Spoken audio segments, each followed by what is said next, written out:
आप सभी स्टूडेंट्स का हमारे YouTube चैनल अनंत ज्ञान बाई सज्जन में हार्दिक स्वागत है। यदि आप इस चैनल पर नए हैं तो प्लीज इसे लाइक, शेयर एवं सब्सक्राइब जरूर कर लीजिए। आज मैं आपको क्लास 5th चैप्टर 4 नन्हा फनकार के विषय में बताऊंगी। अब हम इसको शुरू करते हैं।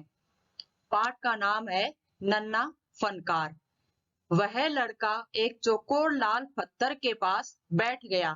उसने जल्दी जल्दी कोई प्रार्थना बुदबुदाई और छेनी हथौड़ा उठाकर अपने काम में जुट गया।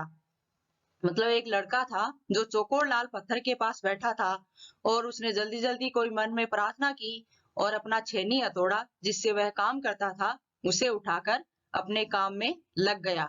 जुट गया मतलब लग गया। कुछ दिन पहले ही उसने इस पत्थर पर घंटियों की कतारें और कड़ियां उकेरना शुरू कर दिया था। लड़के ने एक अधबनी अधूरी घंटी पर छेनी की नोक टिकाई और सावधानी पूर्वक हथौड़े से घंटी पर नक्काशी करने में जुट गया। मतलब वह लड़का घंटियां बनाता और उन पर नक्काशी और चित्रकारी करता था। हथौड़े के वार से पत्थर पर जो कटाव उभरता उससे पत्थर की किरचें छितरा जाती और वह आंखें सिकोड़ लेता। आंखें क्यों सिकोड़ लेता? मतलब वो जो उस पर पत्थर पर जब छेनी और हथौड़ा मारता तो उसकी किरच पत्थर की किरचें चारों तरफ फैल जाती और इससे उसकी आंखों में ना लगे, इसलिए वह अपनी आंखें बंद कर लेता। साथ साथ धीमी आवाज में वह कुछ गुनगुनाने भी लगता और काम करते करते वह साथ साथ में कुछ गाना भी गा रहा था जिससे उसका मन लगा रहे। उसके चारों ओर दूसरे संगत रास भी अपने अपने काम में डूबे हुए थे। केशव 10 साल का था और अभी अपना काम सीख ही रहा था। उस लड़के का नाम केशव था और वह 10 साल का था और जो वह काम कर रहा था वह सीख रहा था। पिता के एक बार करके दिखा देने पर वह सीधी लकीरों वाले और घुमावदार डिजाइन उकेर सकता था। अब तक उसने नक्काशी का जो भी काम किया था उनमें से इन घंटियों को बनाना ही सबसे ज्यादा मुश्किल था। मतलब उसने जो भी सीखा था उसमें इन घंटियों को बनाना सबसे ज्यादा कठिन काम था। केशव जानता था कि एक दिन तो ऐसा जरूर आएगा जब वह बहुत बारीक जालियां, महीन नफीस बेलबूटे, कमल के फूल, लहराते हुए सांप और इठलाकर चलते हुए घोड़े ये सब पत्थर पर उकेर पाएगा, ठीक उसी तरह जैसे उसके पिता बनाते हैं। वह लड़का काम करते करते सोच रहा था कि जब मैं इतना सब कुछ सीख गया हूं तो एक दिन इतना सीख जाऊंगा कि पिता की तरह तरह तरह की डिजाइन और तरह तरह के जो वो बनाते हैं जैसे कमल के फूल, बेल बूटे, बारीक जालियां, वो सब मैं भी करना सीख जाऊंगा। कई साल पहले जब वह पैदा भी नहीं हुआ था उसके माता पिता गुजरात से आगरा आकर बस गए थे। मतलब वह लड़का और उसके माता पिता गुजरात के थे लेकिन काम के सिलसिले में वह आगरा आकर बस गए। बादशाह अकबर उस वक्त आगरे का किला बनवा रहे थे और केशव के पिता को यही काम मिल गया। केशव का जन्म भी आगरे में ही हुआ था। उसे गुजरात के पुश्तैनी गांव जाने का तो कभी मौका ही नहीं मिला। मतलब जब उसके पिता उस किले जो अकबर जो किला बनवा रहा था उसमें काम करने लगे तो उसके पिता उसे दोबारा कभी गुजरात नहीं ले जा सके क्योंकि वह उसी काम में लगे रहे और वहीं उसका जन्म हुआ। आगरे की गलियां और अब सीकरी बस यही उसका घर था। चारों ओर हो रही छेनी हथौड़ों की ठक ठक खड़ खड़ के बीच केशव को किसी के कदमों की आहट भी न सुनाई पड़ी। इसलिए अचानक कानों में एक आवाज पड़ने पर वह चौंक गया। माशा अल्लाह, ये घंटियां कितनी सुंदर हैं, तुमने खुद बनाई है। मतलब वह इसी सोच विचार में लग रहा था कि मैं कभी गुजरात नहीं जा सका और अब तो यही मेरा घर है जो आगरा में है। और इसी ठक ठक और खड़ खड़ के बीच उसके पीछे आहट मतलब आवाज हुई। उसके पीछे आके कोई खड़ा हुआ और उसे पता भी नहीं लगा। तभी वह आवाज जो जिस आदमी की थी वह बोला, माशा अल्लाह, ये घंटियां कितनी सुंदर हैं, क्या तुमने खुद बनाई है? वह उससे पूछता है कि ये घंटियां तुमने खुद बनाई हैं। पीछे मुड़कर केशव ने आंखें उठाई तो उसे एक आदमी दिखा। जब वह आवाज आई तो केशव ने पीछे मुड़ा और देखा तो वहां एक आदमी खड़ा था। बेशक मैंने ही ये घंटियां बनाई हैं, क्या मैं आपको पत्थरों पर नक्काशी करता नजर नहीं आ रहा? देखते नहीं मैं ही पत्थर को तराश रहा हूँ। केशव ने बड़ी तल्खी से जवाब दिया। जब उससे पूछा उस आदमी ने, क्या तुमने ये घंटियां बजाई है, तो केशव ने झुंझलाकर और बड़े ही तीखे स्वर में जवाब दिया कि ये घंटियां मैंने ही बनाई है, लेकिन क्या मैं आपको इन पत्थरों पर ये कारीगरी करता नजर नहीं आ रहा? देख नहीं रहे कि मैं इस पत्थर को तराश रहा हूँ? दिखता तो है, पर तुम इतने छोटे लगते हो न। वह आदमी हंसते हुए बोला। कि दिखता तो है, पर तुम इतने छोटे हो, इसलिए मुझे ये लगा कि तुमने नहीं बनाई है। मैं 10 साल का हूँ, केशव बोला। 10? अच्छा, वह आदमी पास खड़े पत्थर पर बैठते हुए बोला। तब तो काफी बड़े हो। मैंने भी 13 साल की उम्र में एक लड़ाई में हिस्सा लिया था। जब केशव ने कहा कि मैं 10 साल का हूँ और कितना बड़ा होऊंगा काम करने के लिए, तब उस लड़के से बात करने के लिए वह आदमी उसके पास ही पत्थर पर बैठ गया और बोला कि मैंने भी 13 साल की उम्र में एक लड़ाई लड़ी थी। अब केशव उस आदमी को अच्छी तरह देख पा रहा था, क्योंकि वह उसके सामने बैठ गया था। उसकी उम्र होगी कोई 30 से ऊपर, कद मंझोला था, मतलब बीच का था, ना बड़ा और ना ही छोटा। वह सफेद अंगरखा और पाजामा पहने हुए था। उसकी पोशाक थी अंगरखा और पाजामा, मतलब अंगरखा ऊपर का और पाजामा नीचे का। उसके लंबे गहरे लाल रंग की पगड़ी में उसके लंबे बाल गहरे लाल रंग की पगड़ी में अच्छी तरह से ढके हुए थे।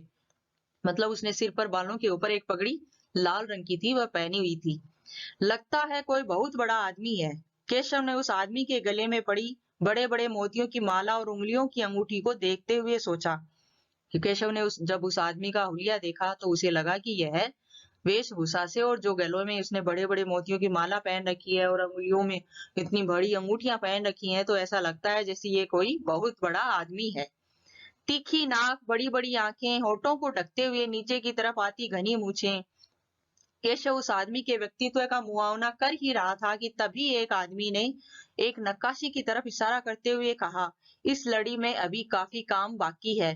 इससे पहले कि केशव कोई जवाब देता, मतलब वह इतना सोच विचार कर रहा था उस आदमी के हुलिये की तरफ, तभी एक आदमी आया और केशव को बोला कि अभी इस नक्काशी में बहुत सारा काम है।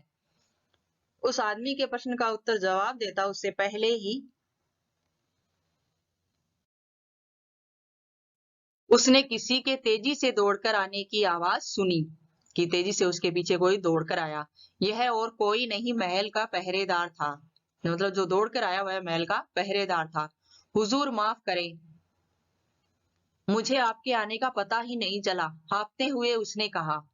फिर वह मुड़कर भौचक्के से खड़े केशव को घूरते हुए बोला। मतलब वह दौड़कर आया जो आदमी, और वह जो जो केशव के सामने जो लाल पगड़ी पहने जो आदमी बैठा था, उससे बोला, हुजूर मुझे माफ करें और मुझे आपका आने का पता ही नहीं चला। और फिर उसने घूरते हुए केशव को कहा, बेवकूफ खड़ा हो, हुजूर आला के सामने बैठने की जरूरत कैसे की तूने? झुककर सलाम करी ने। और वह उस लड़के से बोला कि जिस आदमी के सामने तू बैठा है वह तो बहुत बड़े हुजूर हैं, और उनके सामने तुमने बैठा बैठा कैसे? और इनको झुककर सलाम भी नहीं किया, तो झुककर सलाम करो इन्हें। अब केशव का माथा ठनका, मतलब केशव को आश्चर्य हुआ। उसे कुछ कुछ समझ में आ रहा था। बदहवासी में छेनी हाथ से छूटकर नीचे गिरी और वह जल्दी से उठकर खड़ा हो गया। मतलब उस आदमी जो पहरेदार था, उसकी बातों से उसे कुछ कुछ समझ में आ रहा था कि यह और कोई नहीं, ये तो बादशाह अकबर ही हो सकते हैं। अरे कहीं ये बादशाह अकबर तो नहीं? यह ख्याल आते ही उसने झुककर सलाम किया और खरगोश किसी कातर नजरों से अकबर को देखने लगा। उसे ख्याल आया कि ये अगर ये उसे सलाम करने को कह रहा है, तो ये बादशाह अकबर ही हो सकते हैं, और ये तो मैंने बहुत गलत किया। अकबर को पहरेदार की यह दखल अंदाजी भली न लगी, लेकिन अकबर को यह अच्छा नहीं लगा जो उसने पहरेदार ने जो उस लड़के से कहा और जो उसने हस्तक्षेप किया वहां पर। उन्होंने खींचकर पहरेदार को वहां से जाने का इशारा करते हुए कहा, ठीक है सिपाही, कुछ देर के लिए हमें अकेला छोड़ दो। तब उसने कहा, ठीक है तुम, लेकिन कुछ देर के लिए मैं इस लड़के के साथ अकेला रहना चाहता हूँ।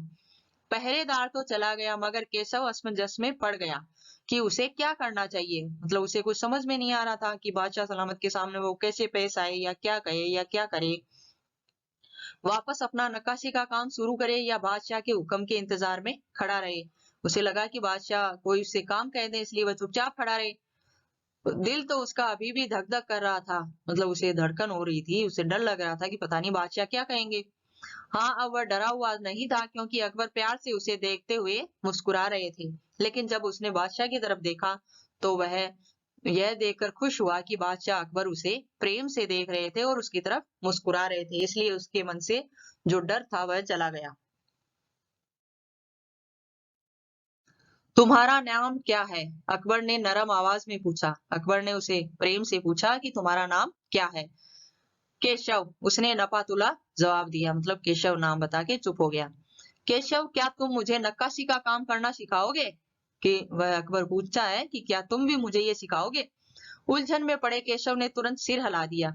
उसने कहा कि हाँ, जरूर सिखाऊंगा। तब तो तुम्हें मेरे लिए हथौड़े और छेनी का भी इंतजाम करना होगा। तब बादशाह ने कहा कि तब तो तुम्हें मेरे लिए भी हथौड़े और छेनी लानी पड़ेगी। केशव फुर्ती से अपने पिता के पास भागा गया और उनका छेनी हथौड़ा उठाकर उल्टे पांव लौट आया। वह छेनी हथौड़ा अपने पिता का लेकर आ गया। दोस्ताना अंदाज में अकबर केशव के पास जमीन पर बैठ गए और पास में पड़े पत्थर को खींचते हुए बोले, ठीक है, अब बताओ कि मुझे क्या करना है। वह उसके साथ दोस्ती के व्यवहार से पेश आते हुए अकबर बोले कि वो जमीन केशव के पास ही जमीन पर बैठ गए और पास में पड़े पत्थर को खींच लिया और बोले कि ठीक है, अब मुझे बताओ क्या करना है। केशव ने संदेह भरी नजरों से अकबर की ओर देखा और कहा, हुजूर, क्या आप यह सब करेंगे? तब उसने कहा कि हुजूर, क्या आप भी ये सब करेंगे? क्यों नहीं, मुझे तो विश्वास है कि मैं सीख ही लूंगा। तब अकबर ने कहा कि मुझे क्यों नहीं कर सकता, मैं भी तो इंसान हूँ और मुझे विश्वास है कि मैं ये सब सीख सकता हूँ। नहीं नहीं, मेरा मतलब तो ये नहीं था। केशव सकबका गया। तो उसने कहा कि नहीं नहीं नहीं, मेरा ये मतलब ये नहीं था कि आप सीख नहीं सकते, लेकिन मुझे आश्चर्य हो रहा है कि ये सब आप कर रहे हो। दरअसल मैं कहना चाहता था कि आप इतने बड़े बादशाह हैं, ये ठीक नहीं लगता। तब उसने केशव ने कहा कि मैं ये कहना चाहता हूँ कि आप तो बहुत बड़े बादशाह हैं और एक मामूली कारीगर के पास बैठकर इस तरह आपको सीखना अच्छा नहीं लगता। उसने कुछ अनमने भाव से कहा यह सब, लेकिन वो मन से तो चाहता था कि बादशाह उसके पास बैठे। अकबर हंसकर बोले, अच्छा, लेकिन पिछले हफ्तों तो मैंने मिट्टी से भरी डलियां ढोने में किसी की मदद की थी। क्या यह काम उससे भी ज्यादा मुश्किल है? तो उसने बताया, अकबर ने उसके केशव को, कि पिछले महीने तो मैंने किसी की मिट्टी से भरी डलियां ढोई थी, तो क्या ये काम उससे भी ज्यादा मुश्किल हो सकता है? केशव अभी भी असमंजस की स्थिति में था, मतलब वह अभी भी कंफ्यूज था, टेंशन में था कि ये बादशाह ये सब क्या कर रहे हैं। वह अकबर के पास बैठ गया और उसने उन्हें छेनी पकड़ने का सही तरीका सिखाने लगा, मतलब छेनी कैसे पकड़ी जाती है यह सब वह बताने लगा। फिर जैसे कि केशव के पिता ने उसे सिखाया था, उसने कोयले के टुकड़े से पत्थर पर लकीरें खींचकर एक आसान सा नमूना बनाया। मतलब उसने जिस तरह उसके पिता ने उसे सिखाया था, उसी तरह वह पत्थर पर उसे डिजाइन उकेर के दी बादशाह को और कहा कि इसे अब मैंने एक नमूना बना दिया और गंभीरता से कहा, देखिए, सिर्फ इन्हीं लकीरों को बहुत ध्यान से तराशना है, मतलब ये जो लकीरें हैं उन्हीं पर आपको हथौड़ी मारनी है। अकबर ने पत्थर पर छेनी रखी और जोर से हथौड़े से वार किया, जिससे कटाव ज्यादा गहरा हो गया। मतलब अकबर बड़ा था और उसने अपने पूरे जोर से उस पत्थर पर छेनी रखी और जोर से उस छेनी पर वार किया हथौड़े से, तो जिससे जो जितना कटना था उससे ज्यादा कटाव हो गया। अरे रे रे, नहीं नहीं, केशव ने तुरंत गलती पकड़ी। केशव ने कहा, नहीं बादशाह सलामत, आपको इस तरह नहीं करना है, आपने तो गलत कर दिया। हथौड़े को आहिस्ता से मारना, आहिस्ता मतलब धीरे से, मतलब हथौड़ों को धीरे से मारना है, ऐसे। उसने करके दिखाया। उसने कहा कि आप इस तरह कीजिए और हाँ, अपनी आंखें थोड़ी मीच कर रखें, वरना किरचियां उड़कर आंखों में चली जाएंगी। और साथ ही उसने बादशाह को यह निर्देश भी दिया कि जब आप हथौड़े पे मार करें, हथौड़े से मारें, तो अपनी आंखों को बंद कर लीजिएगा, वरना ये पत्थर की किरचियां ये आंखों में चली जाएंगी और आंखें खराब हो जाएंगी। अकबर मुस्कुराए और बोले, जी हजूर।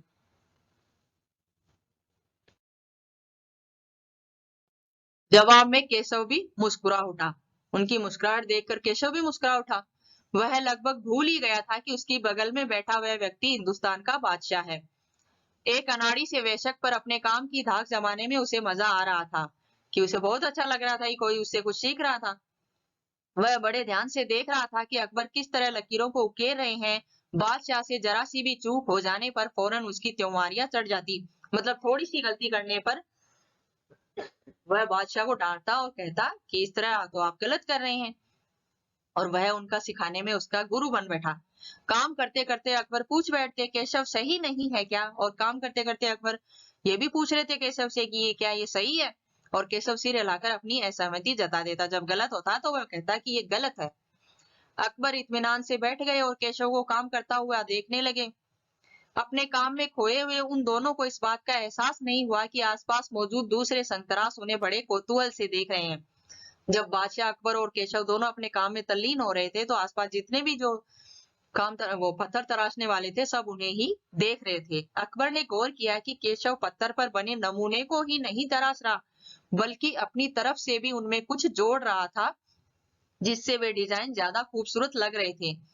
कि अकबर जब काम कर रहा था, तो वह धीरे धीरे ये भी देख रहे थे कि केशव किस तरह नक्काशी कर रहा है और किस तरह, लेकिन उसने देखा कि पत्थर पर जो लाइनें थी, उन लाइनों से कुछ अधिक डिजाइन लगाकर केशव बड़ा ही खूबसूरत नमूना बना रहा था।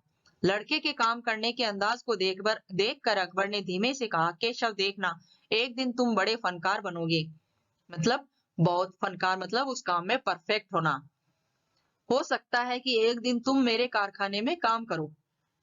तब अकबर ने उस लड़के की जो चतुराई थी, होशियारी थी, उसको देखते हुए कहा कि तुम अकबर, केशव, तुम एक दिन बहुत बड़े फनकार बनोगे, बहुत बड़े कलाकार बनोगे, और एक दिन तुम्हें हो सकता है मेरे कारखाने में काम भी करना पड़े। कारखाना? कैसा कारखाना? केशव ने कहा, बस एक बार ये महल तैयार हो जाए और लोग आगरा से आकर यहाँ बसने लगे, तब मैं कारखाने बनवाऊंगा। इन कारखानों में मेरी सल्तनत के सबसे बढ़िया फनकार और शिल्पकार काम करेंगे। फनकार मतलब कलाकार। चित्र बनाने वाले कलाकार, गलीचों के बुनकर, संगतराश, पत्थर और लकड़ी पर नक्काशी करने वाले शिल्पकार सभी वहां होंगे। मतलब ऐसा कारखाना बनवाऊंगा मैं, जहां बढ़िया फनकार होंगे, शिल्पकार होंगे, चित्र बनाने वाले कलाकार होंगे, गलीचों के बुनकर, संगतराश, पत्थर और लकड़ी पर नक्काशी करने वाले शिल्पकार सभी वहां काम करेंगे। केशव का चेहरा चमक उठा। वह मुस्कुराते हुए बोला, मैं वहां जरूर काम करना चाहूंगा। अकबर उठ खड़े हुए, जाते हुए बड़े प्यार से केशव का कंधा थपथपाया और कहा, अच्छा बेटा, अपना काम जारी रखो। इतना कहकर अकबर वहां से चलते बने और उसे कहा कि तुम अपना काम जारी रखना। हुजूर, क्या आप दोबारा आएंगे? केशव ने बड़ी उत्सुकता से कहा। तब केशव वो उत्साहित हो गया। उसने कहा कि हुजूर, क्या आप दोबारा भी आएंगे? तब अकबर ने जवाब दिया, मैं जरूर आऊंगा केशव। फिर तो पूरे दिन संग-तराशों के बीच केशव की धूम मची रही। वह बार-बार बादशाह से हुई अपनी मुलाकात सबको सुनाता रहा। फिर उस दिन सबके आश्चर्य हो गया कि केशव से बादशाह मिलने आए, उन्होंने उनके साथ ऐसा काम किया, ऐसा काम किया, और वह सबको अपनी उसकी कहानी सुना रहा था कि मैंने कैसे बादशाह को ये सब सिखाया। रात हो चली थी। केशव बहुत थका हुआ था, पर आंखों में नींद कहाँ थी। वह धीमे से अपने पिता के बिस्तर में घुस गया। पिता ने मुस्कुराकर कहा, तब तुम तो अभी से इतने प्रसिद्ध हो गए हो। जब वो पिता के पास गया, उसे नींद नहीं आ रही थी, तो पिता ने कहा कि तुम तो अभी से इतने प्रसिद्ध हो गए हो कि बादशाह भी तुम्हारे पास आते हैं। तब केशव बोला, बादशाह सलामत ने कहा है कि एक दिन मैं बहुत बड़ा कलाकार बनूंगा। अपने सिर को पिता की बाहों के सहारे टिकाकर केशव धीरे से बोला, हमारे बादशाह बहुत ही नेक इंसान है। तब वो बिल्कुल सही, पिता ने कहा। तब पिता ने उसकी बात सुनकर कहा कि बिल्कुल सही कहा तुमने बेटा, हमारे बादशाह बहुत ही अच्छे इंसान है। कुछ सोचकर केशव ने पूछा, बाबा एक बात बताओ, बादशाह के पास आगरा में एक से एक बढ़कर एक खूबसूरत महल है, फिर वे सीकरी में यह शहर क्यों बनवा रहे हैं? तब आगे बढ़कर केशव बोला बाबा, बादशाह के पास तो बहुत सारे महल हैं, फिर भी वे सीकरी में शहर क्यों बनवा रहे हैं? पिता ने कुछ याद करते हुए बताना शुरू किया, हाँ बेटा, बादशाह का आगरा बहुत सुंदर शहर है, पर सीकरी में नया शहर बनवाने का भी एक खास कारण है। मैंने सुना है कि जब बादशाह अकबर की कोई संतान नहीं थी, इस वजह से वे हर वक्त परेशान रहते थे। वे बहुत से साधु संतों और फकीरों के पास गए। भटकते भटकते बादशाह ख्वाजा सलीम चिश्ती के पास सीकरी आए। उन्होंने ही बादशाह को बताया कि उन्हें एक नहीं तीन तीन संतानें होंगी, शहजादा सलीम, मुराद और दानियाल। केशव ने चहकते हुए कहा। मतलब वो केशव अपने पिता से पूछा कि बादशाह के पास तो बहुत सारे महल हैं, लेकिन वो सीकरी में क्यों शहर बना रहे हैं? तब उस बात को विस्तार से बताते हुए उस पिता ने कहा केशव से कि हाँ, उनके पास बहुत सारे महल हैं, सब कुछ है, लेकिन जब मतलब उन्होंने क्यों बनवाया, तो इसका कारण बताते हुए कहा कि बादशाह अकबर की जब कोई संतान नहीं थी, तब वे हर वक्त परेशान रहते थे और साधु संतों और फकीरों के पास जाया करते थे। लेकिन एक दिन भटकते भटकते वह बादशाह ख्वाजा सलीम चिश्ती के पास सीकरी आए, तो वहां उन्होंने बादशाह को बताया, वो सलीम चिश्ती ने, कि उनके एक नहीं तीन तीन संतानें होगी। इसी से प्रसन्न होकर उन्होंने सीकरी में शहर बनवाया। तब केशव ने चहकते हुए जल्दी से उनका नाम बता दिया कि शहजादा सलीम, मुराद और दानियाल। बिल्कुल सही। तब बादशाह ने ख्वाजा सलीम चिश्ती के सम्मान में सीगरी में नगर बसाने का फैसला किया था। केशव ने कहा, अच्छा अब समझा, इसलिए बादशाह अकबर ने अपने बेटे का नाम सलीम रखा है। कि हाँ, तभी मैं समझा हूँ कि उस सलीम चिश्ती के नाम पर ही बेटे का नाम सलीम रखा है। हाँ, और इसी कारण हम यहाँ एक नए शहर के लिए पत्थरों को तराश रहे हैं। केशव उन्नदी आवाज में बोला। पिताजी ने देखा कि उनका लाडला बेटा सो गया है। मतलब ये बातें करते करते केशव सो चुका था। आज की कहानी यही समाप्त हुई। अब प्रश्नोत्तर। केशव की घंटियां। माशाअल्लाह, ये घंटियां कितनी सुंदर है, तुमने खुद बनाई। बादशाह अकबर ने यह बात किस लिए कही होगी? केशव के काम की तारीफ में, यह जानने के लिए कि घंटियां कितनी सुंदर हैं। केशव से बातचीत शुरू करने के लिए, या घंटियां किसने बनाई यह जानने के लिए, क्यों उन्हें यकीन नहीं था कि 10 साल का बच्चा केशव इतनी सुंदर घंटियां बना सकता है। यह बात इसलिए कही क्योंकि वह केशव की काम की तारीफ भी करना चाहते थे और यह भी जानना चाहते थे कि घंटियां कितनी सुंदर हैं, और केशव से बातचीत भी शुरू करना चाहते थे और घंटियां किसने बनाई यह जानने के लिए। हाँ, उन्होंने ये बात अकबर ने इसलिए कही क्योंकि यह घंटियां किसने बनाई यह जानना चाहते थे। केशव पत्थर पर घंटियां तथा कड़ियां तराश रहा था। उसके द्वारा तराशी जा रही घंटियों और कड़ियों का चित्र अपनी कॉपी में बनाओ। यह आप स्वयं कर सकते हैं। आना जाना। केशव के पिता गुजरात से आगरा आकर बस गए थे। हो सकता है कि तुम या तुम्हारे कुछ साथियों के माता पिता भी कहीं और से यहाँ आकर बस गए हो। बातचीत करके पता लगाओ कि ऐसा करने के क्या कारण हो सकते हैं। ऐसा करने के बहुत से कारण हो सकते हैं कि हमारे पिता व्यवसाय करते हैं, नौकरी करते हैं, तब उनका तबादला हो जाता है, ट्रांसफर हो जाता है, या फिर उन्हें किसी काम के सिलसिले में दूसरी जगह जाकर बसना पड़ता है। कहानी से अकबर को पहरेदार की दखल अंदाजी अच्छी क्यों नहीं लगी?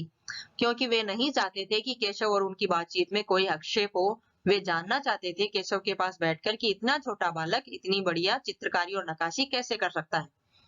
लगता है कोई बहुत बड़ा आदमी है। यहाँ पर बड़े आदमी से केशव का क्या मतलब है? केशव ने यह बात इसलिए कही कि क्योंकि उनका पहनावा और उनके जो गले में पड़ी सोने की वो बड़े बड़े मोतियों की माला और जो बड़ी बड़ी अंगूठियां थी उंगलियों में, उनको देखकर केशव ने कहा कि ये बहुत बड़ा आदमी है और इसी के पास ऐसा लिबास और ऐसे जेवर हो सकते हैं। खरगोश किसी कातरा के पशु पक्षियों से तुलना करते हुए और भी बहुत सी बातें कही जाती है, जैसे हिरन जैसी चाल।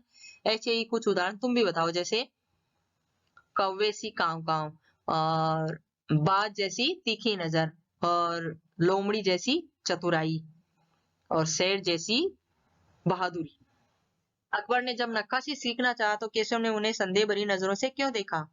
अकबर ने जब नक्काशी सीखना चाहा तो केशव ने उन्हें संदेह भरी नजरों से इसलिए देखा क्योंकि वह सोच भी नहीं सकता था कि एक इतना बड़ा बादशाह एक छोटी सी से कलाकार के पास नक्काशी सीख सकता है। केशव 10 साल का है, क्या उसकी उम्र के बच्चों को इस तरह के काम से जोड़ना ठीक है? अपने उत्तर के कारण तुम जरूर बताओ। नहीं, क्या उसकी इसकी उम्र के बच्चों को इस तरह के काम से जोड़ना ठीक नहीं है, क्योंकि उसकी उम्र पढ़ने लिखने की है। इसमें वो इतना होशियार भी नहीं है कि जो वह काम कर रहा था उसके प्रति सावधानी क्या क्या हो सकती है।